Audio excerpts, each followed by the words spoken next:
جیسے ایک doctor private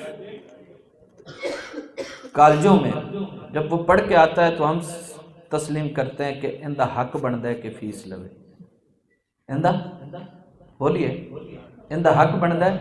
ایک وہ وکیل جس نے اپنی تعلیم پرائیویٹ طور پہ لی، وہ جب وکالت میں ہم سے فیس لیتا ہے تو ہم کیا کہتے ہیں؟ جی انہیں لائے نے اور لینے تو ہے کیا؟ تو کیا جو سرکاری نظام تعلیم سے آتا ہے وہ معافی دے دیتا ہے؟ وہ کہتا ہے کہ مجھے تعلیم مفت ملی لہذا میری خدمات عوام کے لیے مفت ہیں، اس عوام کے ٹیکس سے، اس عوام کے بجٹ سے میں ڈاکٹر بنا، میں وکیل بنا، میں جج بنا، لہذا میری ساری سروس اس عوام کے لیے مفت ہے۔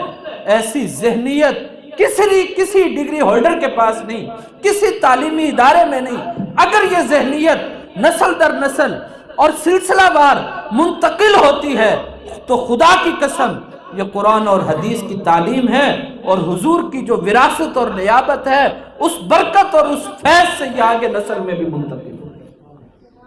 لوگ ہم پہ یہ الزام لگاتے ہیں کہ صاحب یہ قرآن و حدیث پہ قبضہ۔ ہماری مزید اسلامک ویڈیوز دیکھنے کے لیے المعروف اسلامک کو سبسکرائب کریں۔